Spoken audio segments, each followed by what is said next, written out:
ఈ రాత్రి ప్రియ దేవుని బిడ్డలారా, ఇదిగో మందిరానికి రండి. మందిరానికి మీ పిల్లల్ని తీసుకురండి.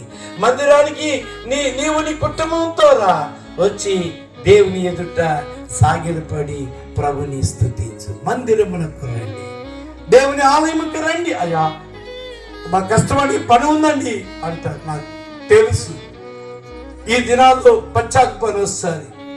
మేము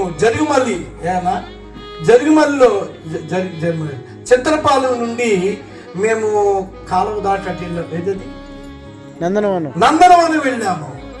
రాత్రి పూట నందనవనం వెళ్ళి నడిచి వెళ్ళాము. డొక్కా డానియల్ గారు, యేసురత్నం గారు, మేమందరం నడిచి అవతలకి వెళ్ళి అక్కడ వీధి దీపంలో, గుడి కట్టలేదు అప్పటికి రూబెనయ్య గారు, అక్కడ గుడి కట్టలేదు, ఒక వీధి దీపంలో వాక్యం చెప్పి ప్రసంగం చేసి అక్కడి నుంచి మళ్ళా నడిచి మేము వచ్చేటప్పటికెల్లా రాత్రి 12 అయింది.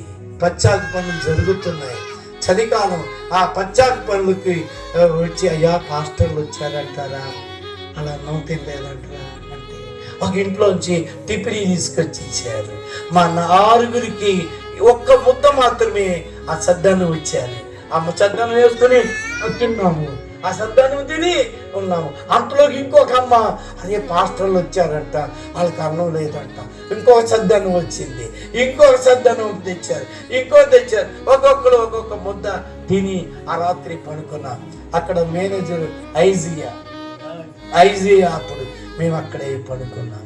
ఆ రాత్రి అలా పడుకున్నాం. నడిచి వచ్చామేమో, ప్రసంగం చేసినప్పుడు అరిసానేమో. ఇప్పుడైతే మైకులు ఉన్నాయి. ఇలాగుంటే బ్రహ్మాండంగా ఉండే. అసలు ఆ రోజుల్లో ఈ కేక ఏంటి, ఇంకా అద్భుతమైన కేకగా ఉండేది.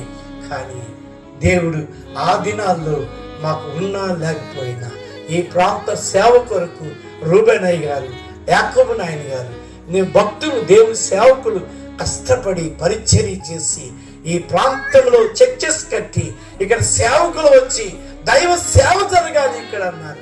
ఈ రాత్రి నీ హృదయం తెరిస్తే చాలు, దేవుడు పరలోకము సంతోషించబడతాడు. తల్ల వచ్చి కళ్ళు మూసుకుందాం, ప్రార్థన చేయబోతున్నాం. తల్ల ఉంచుదాం.